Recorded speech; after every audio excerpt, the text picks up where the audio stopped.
लोकसभा चुनावों का आखिरी रण, आखिरी चरण, आखिरी फेज की वोटिंग सुबह से ही लगातार जारी है। 57 सीटों का सवाल है। महत्वपूर्ण और निर्णायक फेज किस तरह से है, इस पर हम लगातार आप तक हर जरूरी बात पहुंचा रहे हैं। लेकिन बड़ी खबर, 7वें फेज में 11 बजे तक का वोटिंग परसेंटेज ओवरऑल 26% मतदान हुआ है। यूपी में 11 बजे तक 28% मतदान संपन्न हो चुका है। बिहार में यह आंकड़ा 24% का है और हिमाचल प्रदेश में सबसे ज्यादा यानी 32% वोटिंग अब तक हो चुकी है।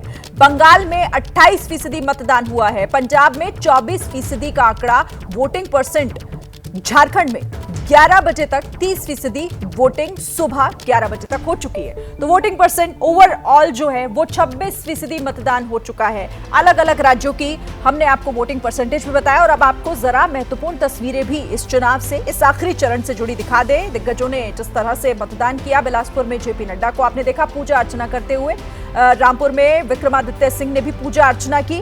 कंगना रनौत भी पूरे विधि विधान के साथ पूजा अर्चना, भगवान का आशीर्वाद लेती हुई दिखाई दी। अरविंद राजभर भी बलिया में पूजा अर्चना कर रहे थे। पश्चिम बंगाल के कोलकाता की भी तस्वीरें आपके सामने हैं, जहां देवाश्री चौधरी और फिर रविकिशन और अजय राय को भी आप देख रहे हैं कि किस तरह से भगवान के दर पर भगवान का आशीर्वाद लेने के लिए पहुंचे। और आज क्योंकि ये चरण है महत्वपूर्ण, दिग्गजों की साख का भी सवाल है और ये आखिरी चरण, जिस तरह से दिग्गजों के यहां मतदान हो रहा है उसकी भी तस्वीरें आपको हम दिखा रहे हैं। देखिए, कंगना रनौत चुनावी मैदान में इस बार मंडी से चुनाव लड़ रही हैं और उन्होंने मतदान जब किया उस वक्त वो वहां पहुंची। तस्वीरें सामने आपके। कोलकाता में मिथुन चक्रवर्ती वोट डालने पहुंचे। गोरखपुर में यूपी के मुख्यमंत्री भी पहुंचे थे और रविकिशन को इस वक्त आपको हम दिखा रहे हैं। रविकिशन पहुंचे। चंडीगढ़ में गुलपनाग जब वोट डालने के लिए पहुंची और हरभजन सिंह भी वोट कास्ट करने के बाद लोगों से अपील करते हुए सुनाई दिए, दिखाई दिए, क्योंकि मतदान है जरूरी और इसीलिए लोगों से भी यही अपील की गई है। अच्छा, अब आपको चलिए ग्राउंड पर लिए चलते हैं। यहाँ स्टूडियो में मेरे साथ खास मेहमान भी हैं, लेकिन ग्राउंड पर हमारे संवाददाता भी हैं। अभी चुनावी माहौल किस तरह का है आपको बताने के लिए अंकित को आप देख रहे हैं और पटना से शशांक भी हमारे साथ जुड़े हुए हैं, आरा से हमारे साथ हैं। लेकिन सबसे पहले जरा बनारस लिए चलते हैं, अंकित से जानते हैं। अंकित, तस्वीरों के माध्यम से दिखाइएगा आखिरी चरण, लेकिन वाराणसी महत्वपूर्ण, सबसे हॉट सीट, क्या अभी चुनावी माहौल वहां पर? निश्चित तौर पर शिरीन, और एक सुखद तस्वीर कही जाएगी। उसकी वजह क्या? उसकी वजह है तापमान। तापमान पिछले जो है एक हफ्ते से जो 47 डिग्री तक टच हो रहा था, इस वक्त अभी जो है 39 डिग्री तापमान है। और इसी वजह से देखिए अभी भी जो भरी दोपहर का वक्त हो रहा है, यानी कि 12 बजे का वक्त हो रहा है, लेकिन अभी भी लोग कतारों में लगे हुए हैं। पिछले एक हफ्ते से तो बहुत गर्मी थी, लेकिन आज मौसम अच्छा है। जी, आज बहुत मौसम सही है। इसी वजह से लोग बढ़ चढ़ कर निकल रहे हैं घरों से बाहर। हाँ, एकदम। मुद्दा क्या? मुद्दा बस यही है कि देश के विकास के लिए देश का विकास क्या मुद्दा? देश के विकास, देश का विकास क्या मुद्दा? वो है देश का विकास के लिए बनारस का विकास, रोजगार मुद्दा क्या मुद्दा? विकास और मूलभूत सुविधाएं। बनारस में विकास हुआ, डेवलपमेंट हुआ है। तो देखिए ये वो विकास का मुद्दा है। लेकिन जिस बात का मैं जिक्र कर रहा था ना कि दोपहर में 12 बजा है, लेकिन अभी भी जो है उस तरीके की धूप यहाँ पर नहीं है। और हम लोग जो पिछले जो है कई दिनों से यहाँ पर थे, सबसे बड़ा चिंता का विषय यही था कि क्या दोपहर में लोग निकलेंगे। और अभी तक का बनारस की बात करें तो यहाँ पर जो है करीबन 28% मतदान हो चुका है सुबह 11 बजे तक का। तो ये भी दिखा रहा है कि लोग, मतदाता इतने जागरूक हैं कि उनको पता था कि तापमान बढ़ सकता है और इसी वजह से सुबह घरों से बाहर निकले हैं। लेकिन क्योंकि मौसम अच्छा है, अभी भी बहुत ज्यादा गर्मी नहीं है, लोग अभी भी कतारों में लगे हुए हैं। ये बताइए, प्रधानमंत्री नरेंद्र मोदी और अजय राय, मुकाबला कैसा?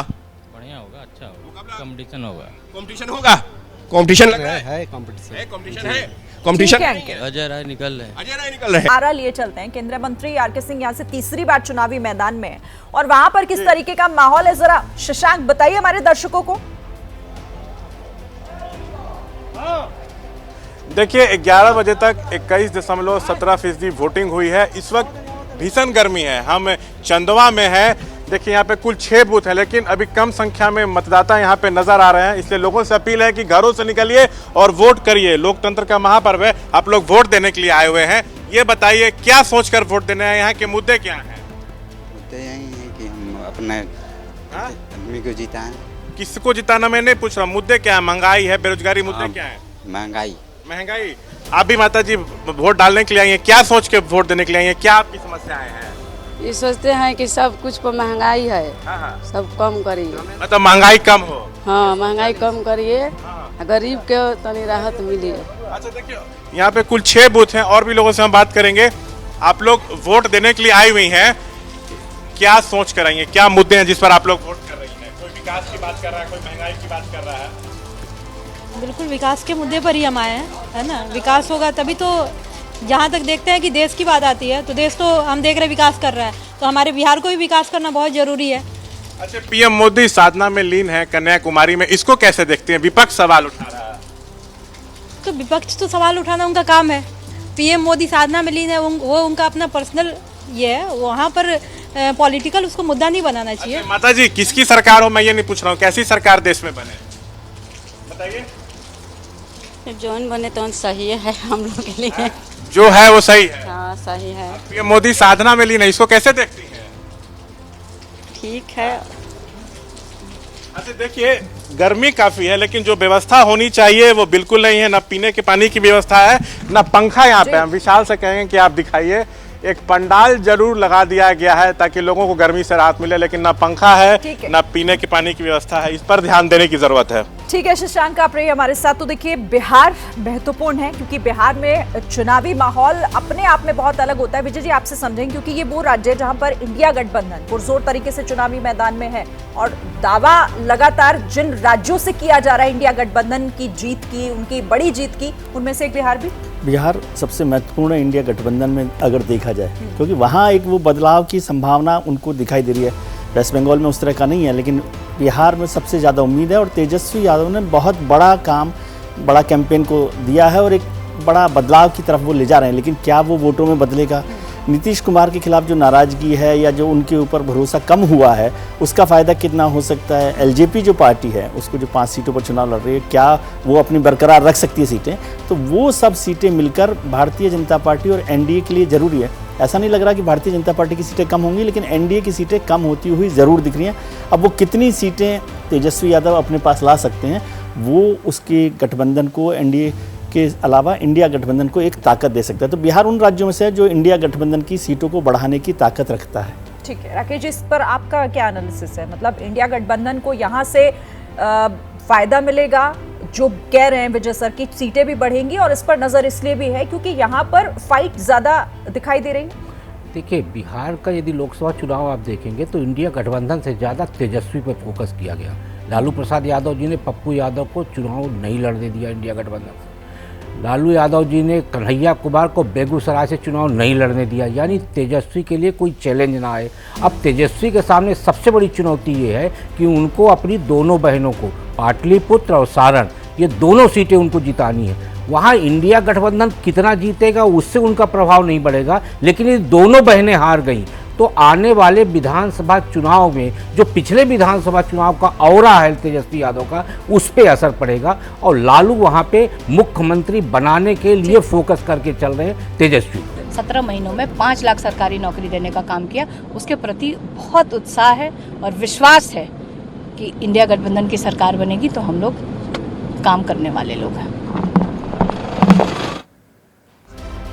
तो इंडिया गठबंधन की सरकार बनेगी तो हम लोग काम करेंगे, हम काम करने वाले लोग हैं। मीसा भारती को आपने सुना। और देखिए, बिहार में आज वोटिंग हो रही है और जिस तरीके से तस्वीरें भी हम आपको दिखा रहे हैं, क्योंकि बिहार महत्वपूर्ण इस लिहाज से भी है क्योंकि इंडिया गठबंधन वहां पुरजोर तरीके से चुनावी मैदान में है और निगाह बनाए हुए है कि बिहार से उसे एक अच्छी और बड़ी जीत मिलेगी। बहरहाल इस पर हम चर्चा आगे भी करेंगे। बद्री नारायण जी भी मेरे साथ है, लेकिन इससे पहले अनुराग ठाकुर ने इंडिया गठबंधन पर निशाना साधा है और निशाना साधते हुए कहा है कि 4 जून के बाद गठबंधन पूरी तरीके से बिखर जाएगा, सभी नेता एक दूसरे पर हार का ठीकरा फोड़ेंगे।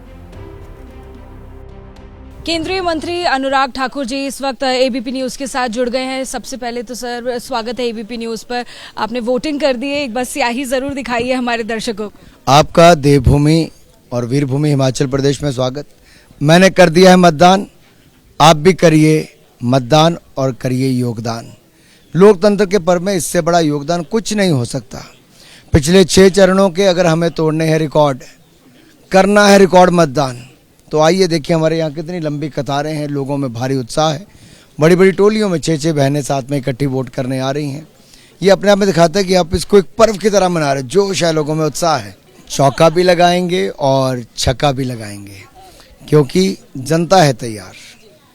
आपके पिताजी से भी हम लोग बात कर रहे थे, सर ने भी बहुत सारी पंचलाइंस हमें दी हैं। उनका कहना है कि राहुल गांधी हो या फिर पूरा का पूरा विपक्ष हो, जो अब तक दिखाई नहीं दिया है, वो अब ये सारे सवाल कर रहा है और सवाल उठा रहा है 400 पार के आंकड़े पर। आप इस आंकड़े को कैसे देखते हैं और कहाँ तक छू पाएंगे जो गोल सेट किया है आपने? 2014 में कहते थे भारतीय जनता पार्टी 150 पार नहीं करेगी, हमने पूर्ण बहुमत की सरकार बनाई। 2019 में कहते थे अब तो बस 170-180 से ऊपर नहीं जाएंगे, हम 303 गए। अब ये खुद ही विपक्ष हमें 250 कहता है, तो आप समझ लीजिए 400 पार। जिस तरह से राहुल गांधी का भी हम लोग ट्वीट देख रहे हैं, वो कह रहे हैं कि तूफान आने वाला है 4 जून को। 4 जून को आने वाला है, राहुल गांधी जी कहते तूफान, बिखर जाएगा इंडी गठबंधन, क्योंकि ये कभी साथ नहीं थे, ना नेता था ना नीति थी, और नीयत में भी खोट था। अब बिखरावट की तैयारी है, एक दूसरे के ऊपर ठीकरा फोड़ने की तैयारी है, क्योंकि जनता ने मन बना लिया है इनको फिर एक बार बाहर रखने का। हर बार जनता ने पहले से ज्यादा आशीर्वाद दिया है, तो इस बार भी जनता कोई कमी नहीं छोड़े। तो अनुराग ठाकुर जो कह रहे हैं कि 4 जून को विपक्ष बिखरा हुआ दिखाई देगा। आइए अब आपको तेजस्वी यादव की तस्वीरें दिखाते हैं जब वो अपना वोट डालने के लिए पहुंचे पोलिंग बूथ पर, तो उस वक्त की तस्वीरें। तेजस्वी भी और साथ ही आपको तस्वीरों में तेज प्रताप, दोनों भाई वोट डालने के लिए जब पहुंचे उस वक्त की तस्वीरें हैं ये। पोलिंग बूथ पर तेजस्वी यादव और तेज प्रताप यादव दोनों ही अपना वोट डालने पहुंचे हैं बिहार।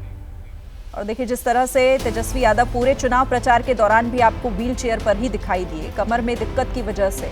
और आज जब वोट डालने के लिए पहुंचे तब भी वो व्हील चेयर का सहारा लेकर ही पहुंचे। सिर्फ जब वो अपना वोट डालने के लिए, गुप्त मतदान के लिए गए, तब सिर्फ अपनी व्हील चेयर से उठकर वहां तक गए हैं। बद्री नारायण जी, अब जैसा यहाँ पर हमारे दोनों मेहमान ये कह रहे थे कि तेजस्वी यादव पर निगाहें हैं, लेकिन बिहार में आपको क्या लगता है कि वाकई केंद्र में तेजस्वी यादव ही हैं और इंडिया गठबंधन का भविष्य आपको क्या दिख रहा है? हालांकि 4 जून ज्यादा दूर नहीं है। देखिए, बहुत रोचक चुनाव है बिहार का, क्योंकि जिस नारे को लेकर के इंडिया गठबंधन वहाँ गई है, जातीय जनगणना का मुख्य मुद्दा बना के, वो जातीय जनगणना का जो नायक है वो बीजेपी में आ चुका है, जो नीतीश कुमार। दूसरा, दोनों ही गठबंधनों का नेतृत्व ओबीसी के हाथ में है, तो ये वहाँ लड़ाई फॉरवर्ड और जो जातीय उसके और नहीं है, ओबीसी ही लीडरशिप में फाइट कर रही है दोनों तरफ से। तीसरा, बिहार का जो चुनाव प्रायः जाना जाता था वो वायलेंस के लिए जाना जाता था, लेकिन आपने देखा होगा ईवीएम ने आकर के किस तरह से वायलेंस को सबसाइड कर दिया है। अब जो सवाल रहा इंडिया गठबंधन का, इस बात पर ये लड़ाई है, उसमें 2 तरह की, एक तो जो तेजस्वी का मोबिलाइजेशन का असर तो है ही, लेकिन मोदी इमेज और बेनिफिशियरी, ये जो लाभार्थी, क्योंकि वहाँ के दलितों का एक बड़ा संवर्ग जो है वो लाभार्थी के मुद्दे पर बीजेपी की तरफ कितना जाता है ये भी देखना होगा। मेरे साथ इस वक्त जुड़ गए हैं हिमाचल प्रदेश के मुख्यमंत्री सुखविंदर सिंह सुक्खू जी। और सुक्खू जी, सबसे पहले इंटरव्यू शुरू करें उससे पहले मैं ये पूछना चाहूंगी, आप NSUI का पट्टा पहने हुए हैं, क्या कारण है ये पटका पहनने का? देखिए, NSUI से मेरे राजनीतिक जीवन की शुरुआत हुई। 17 साल की उम्र में मैंने NSUI ज्वाइन की, तो मैंने कहा कि जब मेरे परिवार से कोई राजनीतिक पृष्ठभूमि में नहीं है, जिस महान कांग्रेस पार्टी ने मुझे छात्र जीवन से इसके साथ जुड़ने का मौका दिया, तो मैंने कहा कि मैं अब इस मुख्यमंत्री के पद पर पहुंच जाऊं तो मैं अपना अतीत भी याद रखूं। कहीं ना कहीं छात्र जीवन के ये चुनाव की आपको याद आ रही है?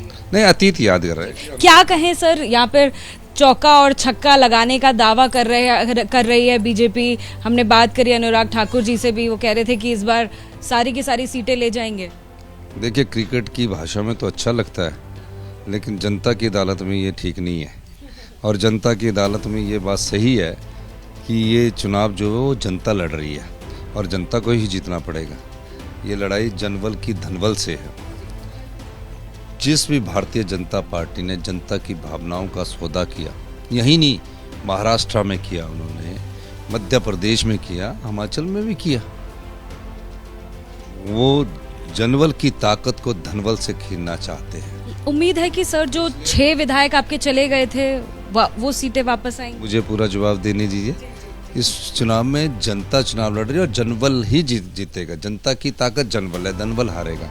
और जो 6 बिके हुए प्रत्याशी है जिन्होंने हाथ को बेचा और कमल को खरीदा, उनके साथ ईमानदार भारतीय जनता पार्टी वाले कार्यकर्ता भी नहीं जाएंगे, क्योंकि ये ईमानदार और बेईमानों के बीच का चुनाव है। तो ईमानदारी के साथ ये 6 विधायक भी जीतेंगे और 4 लोकसभा की सीटों पर जनता चुनाव जीतेंगे। सर, जो चुनावी मुद्दा हम लगातार देख रहे हैं, जैसे कांग्रेस ने उठाया है बेरोजगारी को लेकर, महंगाई को लेकर, वर्सेस अगर हम देखें भाजपा जो लगातार मुद्दा उठा रही है, उनका कहना है कि राम मंदिर बनवाया है, हिंदुत्व की बात की है, देश विदेश में नाम ऊंचा करने की बात की है। क्या लगता है कि कौन सा मुद्दा हिमाचल के लोगों को पसंद आ पाएगा, उनके मन को भाएगा? देखिए, ये जो चुनाव हुआ ना, ये राज्य के मुद्दों पर हुआ। 15 महीने में हमारी सरकार के कार्यकाल को हमने जनता की अदालत में रखा।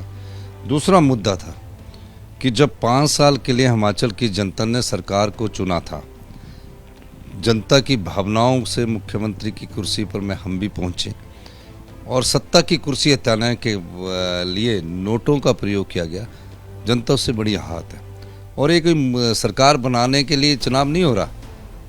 ये सरकार तो 3.5 साल चलेगी, ये चुनाव 3.5 साल का उपचुनाव, 4 लोकसभा 5 साल के है। तो 3.5 साल के उपचुनाव में इन विधानसभा क्षेत्रों में लोगों ने कांग्रेस को चुनकर भेजा और निश्चित तौर पर मैं कह सकता हूँ कि ये 6 के 6 जो भी है, 6 के 6 है और 4 लोकसभा, इन 6 का असर 4 लोकसभा पर भी पड़ेगा। ये जनता को जीतना होगा। लोकतंत्र की ताकत जनबल है, जनबल ही जीतेगा, धनबल हारेगा। मेरा ये मानना है कि भविष्य में हिमाचल में इस प्रकार की राजनीति ना हो। कोई भी पार्टी हो, जब ताकतवर हो तो जो पार्टी चुनकर 5 साल के लिए आते उनके विधायक को खरीदने की कोई हिम्मत ना कर सके।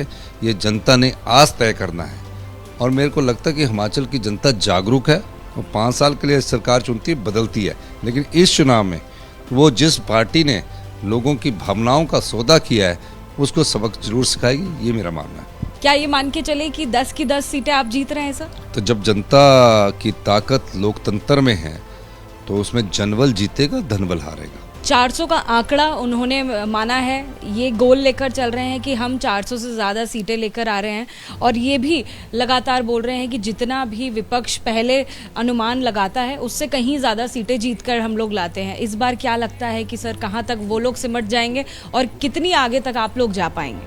नहीं, मैं तो हिमाचल की 4 सीटों की बात कर सकता हूँ, बाकी तो मैं क्या बताऊँ। और बाकी को लिया हमारे ये में चंडीगढ़ से, जहाँ पर अभिनेता आयुष्मान खुराना वोट डालने के लिए पहुंचे हैं। चंडीगढ़ में भी आज वोटिंग हो रही है और आयुष्मान खुराना जो अपने क्षेत्र में मतदान के लिए पोलिंग बूथ के अंदर जाते हुए इस वक्त ये तस्वीरें आपके सामने। तो अभिनेता आयुष्मान खुराना ने भी अपना वोट डाला और चंडीगढ़ पहुंचे इसके लिए, अपना वोट कास्ट करने के लिए। पंजाब में भी मतदान हो रहा है, चंडीगढ़ में आज वोटिंग हो रही है और अपने पोलिंग बूथ पर आयुष्मान खुराना मतदान करने के लिए पहुंचे हुए।